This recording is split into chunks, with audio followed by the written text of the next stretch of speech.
नवरात्रि चल रहे थे और मेरे घर में कुछ नहीं था। मैं मजदूरी करता था और उन दिनों मजदूरी भी नहीं लग रही थी। मेरी बेटियां और मेरी पत्नी सूखी रोटी और पानी से व्रत रख लिया करती थी। कुछ दिनों से ऐसा होने लगा कि हमारे घर में नए नए पकवान बनते। मैंने अपनी पत्नी से पूछा तो कहने लगी कोई भगवान का भक्त है आकर दे जाता है। मुझे दाल में कुछ काला सा लगा। एक दिन जब मैं काम से जल्दी वापस आया, ये देखकर मेरे पैरों तले से जमीन निकल गई कि मेरी पत्नी और मेरी बेटियां। ये था कहानी का शीर्षक। अब सुनिए मेरी पूरी कहानी। ये गर्मियों के दिन थे और नवरात्रि शुरू होने वाले थे। मैं तपती धूप में मजदूरी करता और शाम में जो पैसे मिलते उनसे अपनी बेटियों और अपनी पत्नी के लिए कुछ न कुछ सामान लेकर घर चला जाता। मेरी 3 बेटियां थी और एक ही बेटा था जो सबसे छोटा था। मैं सुबह पूजा पाठ करके पानी पी लेता था, उसके बाद ही मैं कोई और मजदूरी ढूंढने निकल पड़ता। मैं एक मजदूर था और मैं कोई भी काम कर लेता था। उस दिन एक ऐसा काम लगा था और मैं हर काम सर आंखों पर लेकर करता था। उस दिन भी मुझे ऐसी मजदूरी मिली कि मैं उसे तपती धूप में गोदाम की ट्रक को खाली करना था। वह ट्रक चावलों की बोरी से भरा पड़ा था जो कि मुझे गोदाम में उन चावलों को उतारना था। पीठ पर लादकर एक जगह से दूसरी जगह ले जाकर रख रहा था। सारा दिन व्रत के साथ साथ उन बोरियों को उठाता रहा और शाम हुई तो मालिक ने मेरे हाथ पर 1000 रुपये दिए। मैंने उस 1000 रुपये को देखा और दिल में भगवान से धन्यवाद की। ये इतनी कीमत तो नहीं थी जितना मैंने काम किया था, लेकिन फिर भी ये कुछ तो था। उनसे मेरे बच्चों के लिए कुछ तो आ जाता। मैं खुशी खुशी 1000 का नोट लिया और अपनी जेब में रख लिया। वापसी पर मुझे बहुत कुछ लेना था। घर में आटा भी खत्म था, मुझे आटा लेना था। चीनी खत्म थी, चीनी भी लेनी थी। जरूरत के कई चीजें जो किचन में मौजूद नहीं थी मेरे किचन में खत्म हो चुकी थी। अब सिर्फ यही पैसे थे और मैं इन पैसों से सारे सामान खरीद सकता था। उम्मीद यही था।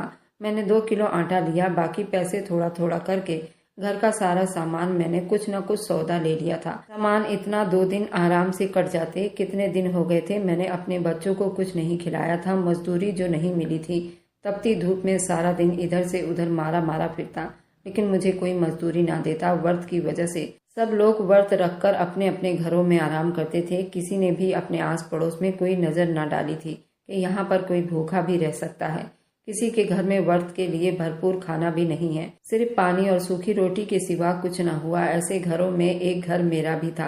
मेरे आसपास के सारे घरों में अच्छे खाने, अच्छे पकवान बनते थे, मेवा भी रखे जाते। एक मेरे बच्चे थे जो सूखी रोटी और एक गिलास पानी से बिता रहे थे। आस पड़ोस के सारे हिंदू भाई भी अच्छे पैसे वाले लोग थे, हमसे दूर दूर रहा करते थे। किसी ने कभी हमसे इस बारे में कुछ नहीं पूछा था क्योंकि वे लोग अच्छी नौकरियां कर रहे थे, उनके बच्चे अच्छे स्कूलों में जाते थे। वे लोग अपने आप में ही मगन रहते थे। वे लोग कभी नहीं पूछते थे कि तुम लोगों के घर कुछ खाने के लिए है या नहीं। लेकिन मेरी गरीबी ये गवारा नहीं करती थी कि मैं किसी से जाकर मांगूं। मैं तो अपनी मजदूरी करता, अपने बच्चों को खिलाता था। लेकिन भगवान के भक्तों के दिल में इतना डर नहीं महसूस हुआ कि वह इस चिलचिलाती गर्मी में हमारा ख्याल कर लेते। मैंने हिम्मत ना हारी। अपने बच्चों को भूखा पेट रखना मेरे लिए बहुत मुश्किल था, इसलिए मैं व्रत रखकर भी घर से कमाने निकल पड़ता था। पहले कुछ दिन तो मुझे कोई मजदूरी ना मिली, लेकिन फिर एक दिन भगवान की कृपा ऐसी हुई कि मुझे एक जगह मजदूरी मिल गई। ये मजदूरी ऐसी थी कि मैं उन बोरियों को गोदाम में पीठ पर लाद कर दूसरी जगह रख देता। सारा दिन ये मेहनत भरा काम करता रहा। ऊपर से तपती धूप भी, गर्मी बहुत ज्यादा थी। पंखे के आगे बैठने का कोई मतलब ही नहीं था। जरा सा बैठ जाता तो ठेकेदार उल्टी सीधी बातें सुना देता।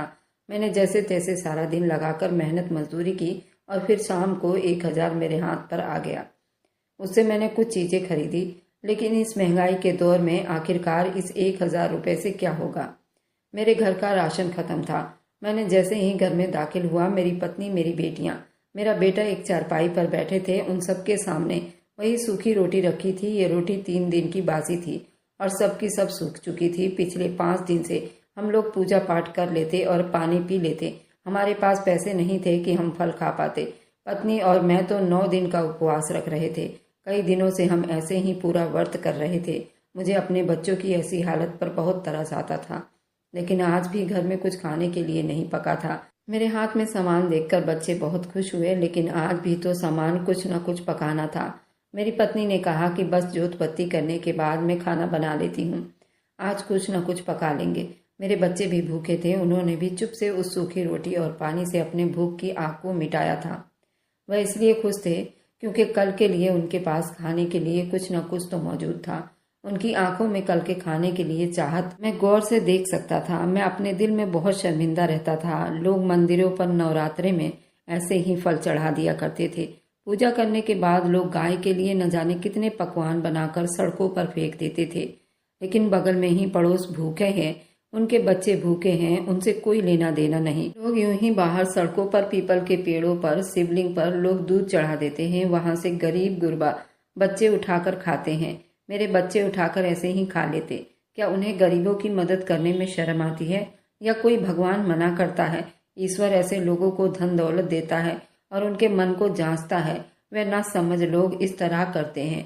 गरीब हो या अमीर, सबके मन में भगवान बसते हैं। तो क्या वह गरीब लोगों को खिलाकर खुश नहीं होते? ऐसे श्रद्धालु को देखकर मेरा मन जल उठता। हे भगवान, मुझे भी तो इतना काबिल बना दे ताकि मैं अपने बच्चों का पेट भर सकूं। मैं अपने बच्चों के लिए ये फ्रूट नहीं ले सकता। लोग इतना बाहर सड़कों पर नुकसान कर देते हैं, पैरों के नीचे कुचले जाते हैं, और कहीं भूखे बच्चे इन्हें देखकर तरस जाते हैं, दूधों के लिए तड़प जाते हैं। ये लोगों का कैसा पूजा पाठ है? मैं अपने बच्चों के लिए फ्रूट लेकर नहीं जा सकता था। मेरी जेब इसकी परमिशन नहीं देती थी। मैंने कल के लिए भी अपने मालिक से कह दिया था कि मुझे कल भी काम दे दे, ताकि मैं अपने बच्चों के लिए कुछ तो कर सकूं, कुछ तो घर में ला सकूं। उस दिन भी मैंने अपने पैसों को देखा और फिर अपने घर के बारे में सोचा। फल तो फिर भी आते रहेंगे, कोई बात नहीं, लेकिन मुझे अपने बच्चों का पेट पालने के लिए भी अभी सिर्फ इतना सौदा लेकर घर जाना था कि वह एक दिन तो सुख का सांस ले सकें। उस दिन तो मजदूरी मिल गई थी। उसके बाद मैं नहीं जानता था कितने दिन तक मुझे मजदूरी नहीं मिलेगी। उसके बाद भी मुझे 5 दिन तक मजदूरी नहीं मिली।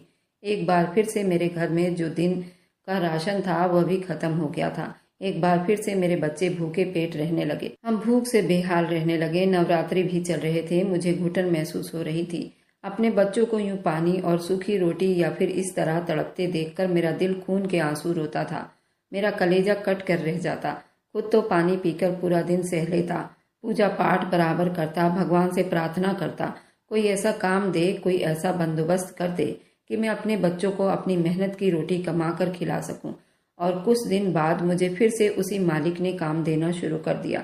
उस दिन मालिक ने मुझे कॉल की, तुम जल्दी से आओ, तुम्हारे लिए काम है। मैं जल्दी से भागता हुआ चला गया। उसके बाद मैं उसके पास चला जाया करता था। काम होता तो वो मुझे काम दे देता, ना होता तो मैं इधर उधर फिरने लग जाता, शायद कहीं और काम मिल जाए। उस दिन मुझे मालिक ने बुलाया और मैं काम पर चला गया। जब मैं वापस आया, और आज मैं काम पर से भी जल्दी वापस आ गया था, क्योंकि मैं चाहता था आज मेरे बच्चे सही से पेट भरकर खाना खाएं। लेकिन फिर भी आज मुझे पहुंचते पहुंचते शाम की जोत बत्ती का टाइम होने लगा था। मैं जब भी घर पहुंचता था, शाम की जोत बत्ती का टाइम हो जाता था। मैं एक बार फिर से अपने हालत से शर्मिंदा हो गया कि आज कितनी कोशिश करता रहा कि जल्दी से घर चला जाऊं, बच्चों को पेट भर के खाना खिला सकूं, लेकिन ऐसा मुमकिन ना हो पाया था। मैंने जैसे तैसे अंदर दाखिल हुआ, देखा मेरे बच्चे चारपाई पर बैठे थे। उनके सामने एक मेज रखी थी। मेज पर तरह तरह के फल मौजूद थे और बहुत ज्यादा खाने की अलग अलग वैरायटी थी। ये देखकर मैं हैरान रह गया। मेरे हाथ में जो राशन था वहीं साइड में रख दिया और हैरान परेशान था, भागता हुआ यहाँ तक आया।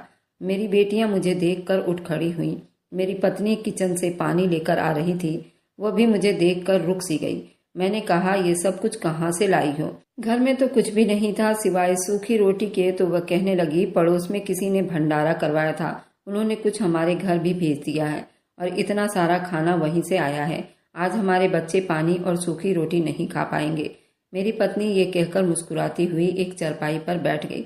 मैंने भगवान का बहुत धन्यवाद किया और यहाँ पर खाने के लिए बैठ गया। आज शाम को खाने में ये टेबल भरी पड़ी थी और मेरे दिल को ठंडक पहुँचने लगी थी, लेकिन मेरी आंखों में आंसू बहने लगे। मैं तो अपने बच्चों के लिए कुछ न कर पाया था। खैर, अब तो मुझे थोड़ा तसल्ली था कि अब मेरे बच्चे भूखे नहीं सोएंगे, और मैं भी वहां से काम करके 2 दिन के राशन का इंतजाम कर चुका था। अब आगे भी भगवान मालिक था और ठेकेदार ने भी कह दिया था कि मुझे जरूर काम देगा। मैंने भगवान का बहुत धन्यवाद किया और पूजा पाठ करने के बाद मैं थोड़ा सा खाना खाया और फिर सो गया। सुबह जैसे ही उठा, मुंह हाथ धोया और चाय पिया, फिर काम की तरफ निकल पड़ा था। आज फिर सारा दिन उन बोरियों को ट्रक से पीठ पर लाद कर एक जगह से दूसरी जगह गोदाम में रखना था। और फिर जैसे ही शाम हुई एक बार फिर से 1,000 रुपये मेरे हाथ पर आ गया। आज भी मैं बहुत खुशी खुशी घर आया था। आज तो मैं ये देखकर और भी हैरान हो गया जब हमारे घर में खूबसूरत पकवानों की खुशबू की महक आ रही थी। मैंने अपनी औरत को आवाज़ लगाई और कहने लगा, आखिर क्या बात है, आज तो हमारे घर से बड़ी खाने की खुशबू आ रही है। तो मेरी पत्नी कहने लगी कि कोई भगवान का भक्त राशन दे गया था और मैं घर में मौजूद नहीं थी। बच्चों ने लिया है, पकाने के लिए कई सब्जियां थी, छोले थे, हलवा थी, साथ ही कई तरह के फल थे। मेरी पत्नी ने ये सारे पकवान पका लिए थे। ये आवाज़ मेरे कानों में पड़ी तो मैं बहुत शक में हो गया था। एक बार फिर से मेरे दिल से भगवान के लिए धन्यवाद निकला और मैंने कहा कि भगवान इंसान को किसी हालत में भी नहीं भूलता। मैंने अपने आंसू साफ किए और एक बार फिर से अपने चारपाई पर आ बैठा। मेरी औरत, मेरी बेटियां आज चारपाई पर अच्छे तरीके से खाना सजा रही थी। बेटियों के चेहरे पर भी मुस्कुराहट थी। मेरा बेटा भी मुस्कुराकर सारी चीजें देख रहा था। मैंने भगवान का बहुत धन्यवाद किया। फिर उसके साथ मिलकर वह सब खाना खाया। किसके दिल में इतना तरस आया था कि उसने हम जैसे गरीब लोगों की मदद की। आज का राशन तो बाहर से इंतजाम हो गया था। उससे बढ़कर मेरे लिए खुशी की बात और क्या हो सकती थी। मेरे बच्चों ने अच्छे खाने खाए थे, वह भी पेट भरकर खाया था। मैंने अपनी पत्नी से कहा, जो मैं कल राशन लाया था उसे तुम कल पका लेना। मेरी पत्नी ने हाँ में सिर हिलाया और चुपचाप वह खाना खाने लगी। खैर, उस दिन तो मैं यही सोच रहा था कि शायद कहीं राशन मिला हो, लेकिन दूसरे ही दिन मुझे इस बात पर कुछ शक होने लगा जब मैंने आसपास के घरों से पता किया, क्योंकि मेरे साथ के कुछ घर भी ऐसे थे जहां मुझसे भी ज़्यादा गरीब लोग रहते थे। मेरे पास तो फिर भी सूखी रोटी मौजूद थी और मुझे ये कुछ न कुछ मजदूरी मिल ही जाती थी। बाकी घरों में तो वो भी न थी। मैंने उनसे पूछताछ की। उन्होंने कहा कि हमारे मोहल्ले में तो ऐसा कोई भी आदमी नहीं आया जो हमें राशन दे सकता था। भगवान की कसम, जो ऐसी हालत पर हम पर तरस करे और कुछ कमाने के लिए दे ताकि हम भी अपने बच्चों को कुछ खिला पिला सकें। ये बात सुनकर मेरे दिल को थोड़ा सा खटका हुआ था। आखिर हमारे घर कौन इतना सारा राशन देकर जाता था। खैर, उस दिन मैं चुप होकर चला गया। उसके बाद जब मैं वापस शाम को आया, उस दिन भी काफ़ी अच्छे खाने बने थे। मैं ये सब देखकर बहुत हैरान हुआ, लेकिन आज मैंने पूछने की हिम्मत ना की थी, क्योंकि कल और परसों जो मैं लाया था वह सब कुछ वैसे का वैसा ही पड़ा था। यही सोच रहा था कि मेरी पत्नी ने वही पका लिया होगा। उसके बाद बराबर एक के बाद एक दिन, फिर दूसरे दिन खाना अब यूं ही रोज अच्छा खाना पकने लगा और यूं बच्चे खाने लगे। अब तो ऐसा हर दिन होने लगा जैसे किसी अमीर का घर हो। मैं इस बात को हर दिन महसूस करता। अपनी पत्नी से पूछता तो वह कहती कि भगवान का कोई भक्त है जो हमें इस तरह राशन देकर चला जाता है।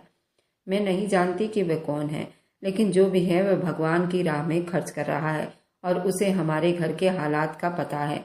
इसी वजह से तो हमें इतना सारा राशन देकर जाता है कि हम लोग अच्छी तरह से खा पी सकते हैं। ये बात सुनकर मैं चुप हो जाता, लेकिन फिर भी मेरी सोच ये अटकती रहती कि आखिर ऐसा कौन सा आदमी है जो उसे सिर्फ हमारे घर की चिंता रहती है। अगल बगल के घर भी तो गरीब हैं, उनके घर भी हमारे जैसी हालत है, तो फिर लोग उनके यहाँ क्यों नहीं देकर जाते। एक मेरा ही घर है यहाँ पर, वह इतने खुले दिल से दे रहा है, लेकिन मुझे अपनी मजदूरी ने बहुत बिजी कर रखा था। सारा दिन वहाँ पर मजदूरी करता। मुझे ये सब कुछ याद नहीं था, लेकिन शाम को आते ही मुझे ये सब कुछ याद आ जाता। मैं चुप से आकर जब घर में देखता तो घर में अच्छे खाने पकवान होते, मेरे बच्चे खुश होकर खाना खा रहे होते। ये बात मुझे बहुत ज़्यादा खटक रही थी, लेकिन मैं क्या कर सकता था। मुझे भी उनके लिए कमाना था।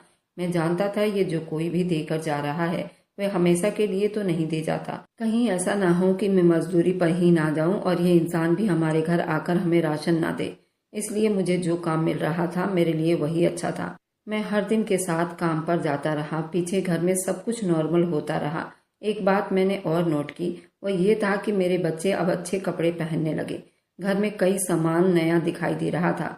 जितना सामान था, जितनी अच्छी तरह से स्थिति चल रही थी, मैं उतना तो नहीं कमा सकता था। मैं तो अभी पहले जितना ही कमा रहा था। फिर मेरे घर में ये सब कहाँ से हो रहा था। अब मैं सोचने लगा, ये सब बदलाव कहाँ से चल रहा है। लेकिन मैं रोज घर पर जाता तो बच्चे भी नॉर्मल होते, पत्नी भी नॉर्मल होती। जब मैं पूछता तो उनका जवाब वही होता जो पहले दिया करती थी। मैं तो मजदूरी करके थक जाता। इतनी हिम्मत ना होती कि मैं कुछ और ज्यादा पूछता या उनकी जासूसी करता, क्योंकि जहाँ पर मेरा काम लगा था वहां से काम छूट जाता तो फिर काम मिलना बड़ा मुश्किल हो जाता। उस गोदाम मालिक ने मुझे हमेशा के लिए उस गोदाम पर रख लिया था, जहां मुझे सिर्फ चावलों के और आटों की बोरियां उतार कर गोदाम में रखना होता। इसलिए मैं नहीं चाहता था कि मेरा काम छूटे और फिर मैं बेरोजगार हो जाऊं। एक दिन मैं नॉर्मल की तरह गोदाम पर गया हुआ था, अपना काम कर रहा था। तभी वहां पर गोदाम का मालिक आया, जो कि बहुत ही बूढ़ा आदमी था, लेकिन उस आदमी के दोनों पैर पैरालाइज से खराब हो चुके थे। मैं उस मालिक को व्हीलचेयर से उतारकर गोदाम में लाया। उसने मेरा नाम पूछा और आज दिन भर का काम वो मेरा देखता रहा। मैं भी उससे बात करके बहुत खुश हुआ था, जबकि आज मैंने गोदाम में कोई ऐसा मेहनत का काम नहीं किया था। फिर भी वो मालिक जाते हुए मुझे 2,000 रुपये दे गया था। घर आया तो मैं अपनी पत्नी को बताया तो वो भी बहुत खुश हुई। मैं आज थका नहीं था। मैं आज पत्नी से वह सारी बातें पूछना चाहता था जो कई दिनों से घर में बदलाव देख रहा था, लेकिन मेरी पत्नी ने फिर से वही जवाब दिया। उस जवाब से मैं बिल्कुल भी तसल्ली में नहीं हो पाया था, क्योंकि लोग अगर भूखों को खाना खिलाएंगे तो सिर्फ खाना ही देंगे, ना कि घर के और सामान भी देंगे। लेकिन वह मालिक जाते जाते कह गया कि तुम्हें अब गोदाम में माल लगाने की ज़रूरत नहीं है, उसके लिए कोई और लड़का रखा गया है और तुम्हें गोदाम की देखरेख के लिए परमानेंट रख लिया गया है, जिसमें आपकी हफ्ते की कोई छुट्टी नहीं है। आपको पूरे हफ्ते काम करना पड़ेगा और रात को भी तुम्हें यहाँ पर 2 दिन या 3 दिन बिताना पड़ेगा और तुम्हारा तनख्वाह भी महीने के 40,000 रुपये होंगे। मैं तो मारे खुशी के फूले नहीं समा रहा था, क्योंकि मुझे मेहनत का काम अब नहीं करना था। रात दिन बस वहाँ देख रेख करनी थी, लेकिन अब मुझे अपने घर से दूर रहना था। गोदाम ज्यादा दूर तो नहीं था, मेरे घर से आधे घंटे के रास्ते पर था। फिर मैंने वह नौकरी अपनी स्वीकार कर ली और खुशी खुशी घर आया। अपनी पत्नी को बताया तो वह भी खुश हो गई और तीनों बेटियां भी खुश हो गई। मेरी पत्नी ने कहा कि अपने बच्चों का अच्छे स्कूल में एडमिशन करवा देते हैं, क्योंकि अब तुम्हें भी अच्छे खासे तनख्वाह मिलने लगी है तो हमें फीस देने की कोई तकलीफ नहीं होगी और बच्चे का फ्यूचर भी अच्छा हो जाएगा। मैंने अपनी पत्नी की बात मानकर अपने तीनों बेटियों की और बेटे का एडमिशन अच्छे स्कूल में करवा दिया। अब मैं घर से हमेशा के लिए दूर हो गया। हफ्ते में 1-2 बार मैं अपनी पत्नी से मिल पाता था, लेकिन मैंने फिर भी भगवान से धन्यवाद किया कि चलो भगवान ने हम पर कृपा की, हमें उस सड़ी गरीबी से बाहर निकाल दिया। लेकिन अब ये ड्यूटी पर बैठे बैठे मैं अपनी पत्नी और अपने बच्चों को देखने के लिए तड़पता रहता था। लेकिन नौकरी थी, करना तो था ही, और इसी तरह कई साल बीत गए। हफ्ते में 1-2 बार मैं अपनी पत्नी से मिलता और बच्चों से मिलता, लेकिन अचानक गोदाम में शॉर्ट सर्किट होने की वजह से आग लग गई और काफी राशन जल चुका था और गोदाम की देखरेख मैं ही करता था, तो उसका जिम्मेदार भी मैं ही होता। मैं तुरंत मालिक के घर गया ताकि मैं मालिक से अपनी गलतियों की क्षमा मांग सकूं। वहां जाते ही जब ड्राइवर ने गाड़ी बंगले के अंदर किया और जैसे ही मैं गाड़ी से नीचे उतरा, मेरी नज़र मेरी पत्नी पर पड़ी तो मेरे पैरों तले से जमीन निकल गई। मेघा मुझे देखकर बुरी तरह से घबरा गई थी, क्योंकि मेघा अब सामने खड़ी थी। वह अब किसी तरह भी झूठ नहीं बोल सकती थी। मैं खड़े उसे कितनी देर तक देखता रहा। मेघा, तुम आधी रात को मालिक के घर पर क्या कर रही हो? और तुमने तो कभी ऐसा कुछ बताया ही नहीं। तुम यहाँ क्या कर रही हो? जल्दी बताओ, नहीं तो मेरा सर चकरा रहा है। मैं पहले ही गोदाम में आग लगने की वजह से परेशान हूँ और तुम्हें यहाँ देख कर तो मेरी परेशानी 4 गुनी दुगनी हो गई है। मेघा जल्दी ही मेरे पैरों में गिर गई और कहने लगी, मुझे माफ कर दो, ये सिर्फ गरीबी की वजह से हुआ है। मैं मालिक के घर पर काम करती थी। मालिक ने मेरी ईमानदारी और मेरा काम देखकर उन्होंने मुझे शादी की फरमाइश कर दी। मालिक के आगे पीछे कोई नहीं था, वह करोड़पति हैं, उनकी उम्र भी काफी है। मालिक ने मुझसे कहा कि तुम एक अच्छी औरत हो और गरीब भी हो, अगर मुझे कुछ हो गया तो इसके आगे तुम सब कुछ संभाल लोगी और ये दौलत भी मेरे मरने के बाद तुम्हारा हो जाएगा। मुझे मालिक का प्रपोजल जरा भी बुरा नहीं लगा, क्योंकि हमारे हालात बहुत खराब चल रहे थे। मैंने 2 दिन तक इस बारे में सोचा और फिर मैंने मालिक से शादी कर ली और मैंने ही तुम्हें वहाँ गोदाम में देख रेख की नौकरी लगवाई थी। मालिक सब कुछ जानते हैं कि तुम मेरे पति हो। उन्होंने तुम्हें घर से दूर रहने के लिए तुम्हें दिन रात की नौकरी लगा दी ताकि तुम घर से दूर हो जाओ। मुझसे कोई सवाल ना करो। मैं भी ये भगवान का आशीर्वाद समझकर उनका प्रपोजल स्वीकार कर लिया था। मालिक एक बहुत अच्छे इंसान हैं, वे गरीबों की भी मदद करते हैं। मैं तो मेघा को देखकर बिल्कुल सुन खड़ा रह गया। मेघा दौड़कर अंदर गई। उसने कहा कि मालिक गोदाम में शॉर्ट सर्किट की वजह से आग लग गई है और आज मेरे पति को वह सारी असलियत भी पता चल गई है, क्योंकि वे तुम्हारे घर चले आए हैं। गोदाम में आग तो बुझाई जा चुकी थी, लेकिन मेरे दिल में जो आग जल रही थी मैं उसका क्या करता। मेरी पत्नी गरीबी की वजह से मुझसे दूर हो गई। उसने जो कुछ भी किया था वो पेट की आग बुझाने के लिए किया था। लेकिन मैं आज इतना शर्मिंदा था कि मैं अपनी नजरें नहीं उठा पा रहा था। मैं तुरंत गोदाम पर चला आया। मैं मालिक के हैसियत का नहीं था। मैं उन पर केस नहीं कर सकता था। मालिक का भी उम्र ज्यादा था। मैं उनसे कभी नहीं जीत सकता। लेकिन मैं अपनी मोहब्बत से हार गया था। अगर पत्नी मुझसे प्यार करती तो वह यूं भूखे पेट भी कपड़ा बांध कर रह लेती, लेकिन बाहर न कमाने जाती। लेकिन प्यार का और पेट का कोई आपस में संबंध नहीं। पेट में आग लगती है तो वह सब कुछ आदमी कर गुजरता है जो वो करने का सपने में भी नहीं सोच सकता, और शायद यही मेरी पत्नी ने किया था। अब आप लोग बताइए, क्या मैं अपनी पत्नी को माफ कर सकता हूँ? मुझे दौलत की लालच नहीं, मुझे अपनी पत्नी से बहुत प्यार था। मुझे अपने घर गए हुए कम से कम 5-6 साल हो गए। मेरी पत्नी और मालिक कई बार आए, मुझसे माफी भी मांग चुका है। उसने कहा कि अगर आदमी 2 पत्नी रख सकता है तो पत्नी को कोई ऐतराज नहीं होता, और आज के समाज में ये बहुत तेजी से चल रहा है।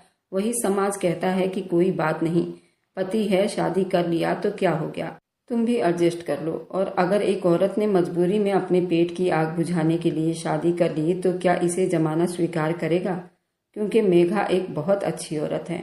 मैंने मेघा की आंखों में कभी लालच नहीं देखा, लेकिन मजबूरी जरूर देखा है, जिसकी वजह से मेघा ने मुझसे शादी की और आज भी वो पूरी ईमानदारी के साथ अपना रिश्ता निभा रही है। और वह तुम्हें भी प्यार करती है और वह अपने बच्चों को भी प्यार करती है।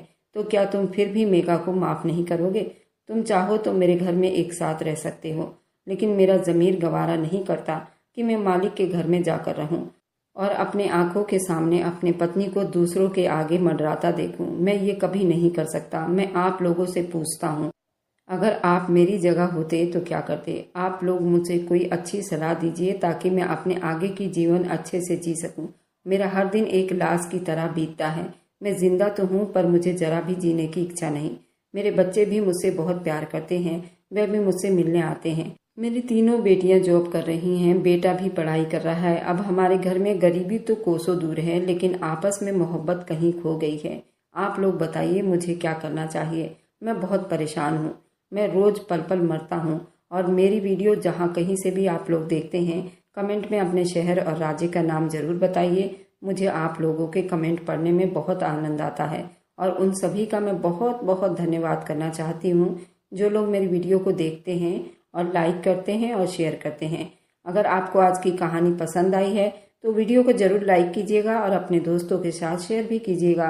और हाँ, अगर आपने अभी तक हमारे चैनल को सब्सक्राइब नहीं किया है तो ज़रूर सब्सक्राइब कर लें। मिलते हैं हम अपनी कल की एक और नई दिलचस्प कहानी के साथ। मुझ पर सदा अपना प्यार और स्नेह बनाए रखें। सभी को मेरा प्यार भरा नमस्कार। दोस्तों, खुश रहें, स्वस्थ रहें, मस्त रहें।